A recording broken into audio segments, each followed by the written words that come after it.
E aí, pessoal, tudo bom? Então, vamos falar desse livrinho aqui, A Ilha do Conhecimento, Marcelo Gleiser, Os Limites da Ciência e a Busca por Sentido. Bom, Marcelo Gleiser aí, ele é professor de filosofia, física e astronomia nos Estados Unidos.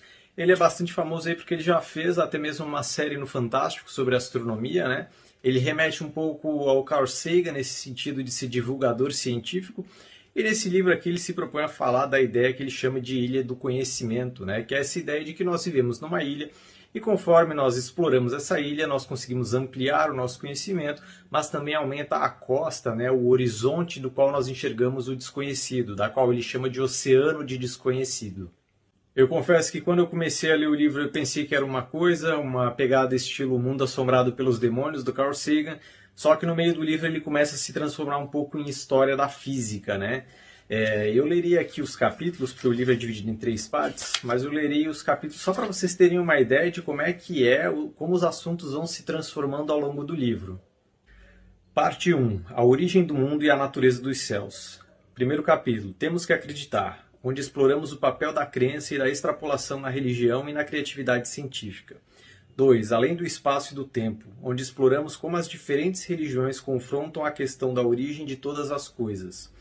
3. Ser ou devir? Esta é a questão, onde encontramos os primeiros filósofos da Grécia Antiga e exploramos algumas de suas ideias sobre a natureza da realidade.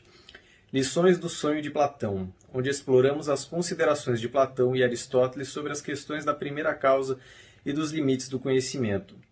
Instrumentos transformam visões de mundo, onde descrevemos a obra de 3 cavalheiros excepcionais que, com acesso a novos instrumentos de exploração e dotados de incrível criatividade, transformaram nossa visão de mundo.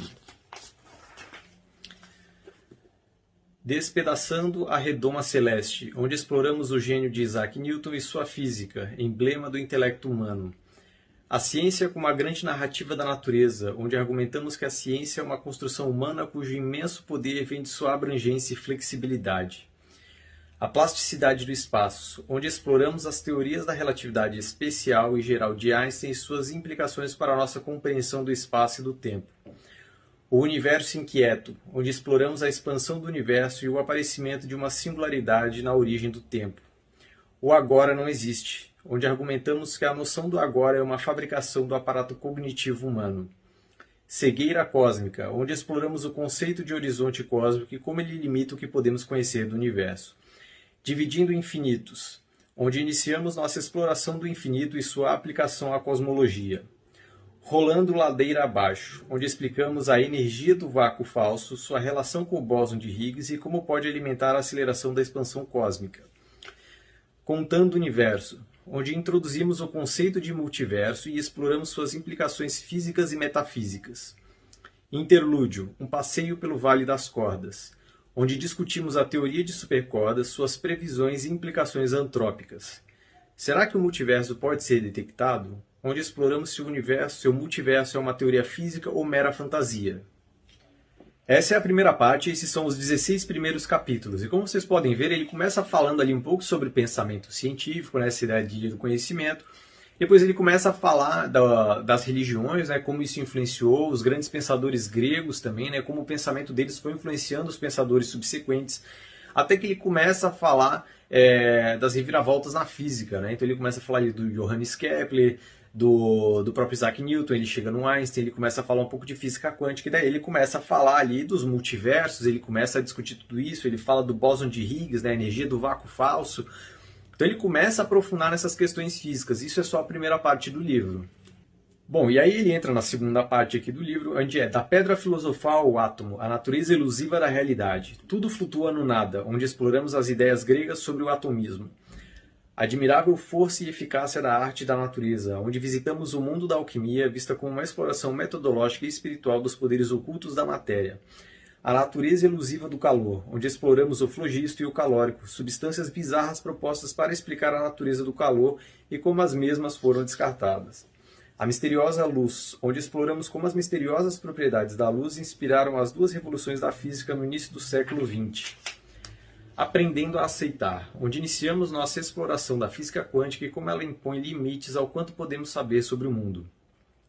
As Intrépidas Aventuras de Werner, o Antropólogo, onde usamos uma alegoria para explorar o papel do observador na física quântica e como o ato de medir interfere no que é medido. O que ondula no mundo quântico, onde exploramos a bizarra interpretação da física quântica proposta por Max Born e como esta complica nossa noção de realidade. Podemos saber o que é real, onde exploramos as implicações da física quântica para a nossa compreensão da realidade. Quem tem medo dos fantasmas quânticos, onde revisitamos por que a física quântica incomodava tanto a Einstein e o que nos diz sobre o mundo. Por quem os sinos dobram, onde discutimos o teorema de John Bell e como sua implementação experimental confirmou que a realidade é mais estranha do que a ficção.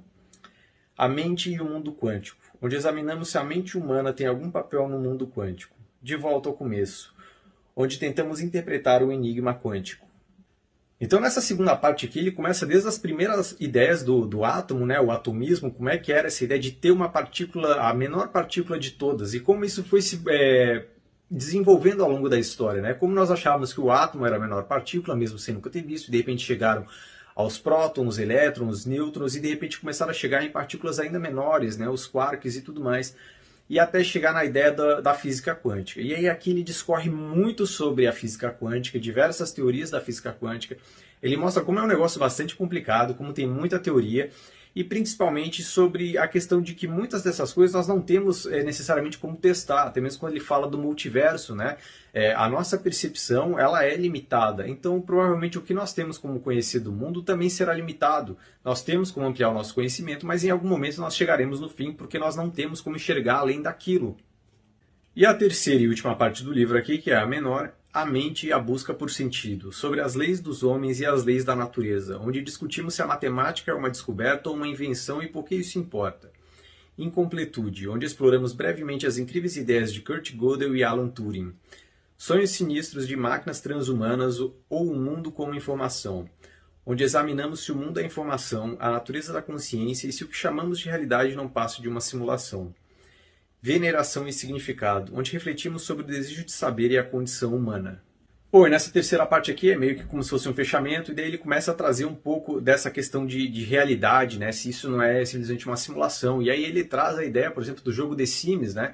Quando eu crio os bonequinhos lá, eles estão num determinado mundo. Óbvio, a inteligência artificial ali ela é muito limitada, mas eu poderia chegar num dia onde eu crio uma inteligência artificial que ela acredita que tudo que ela está vivendo é realidade, mas ela na verdade faz parte de um programa dos seres humanos, e na verdade nós poderíamos ser programa de alguma coisa também, né? Então uma outra inteligência muito superior criou o universo, como nós criamos um software, um programa de computador, e nós somos elementos que estão ali dentro, e nossa percepção ela é limitada dentro daquilo, né? Então nós não temos como enxergar.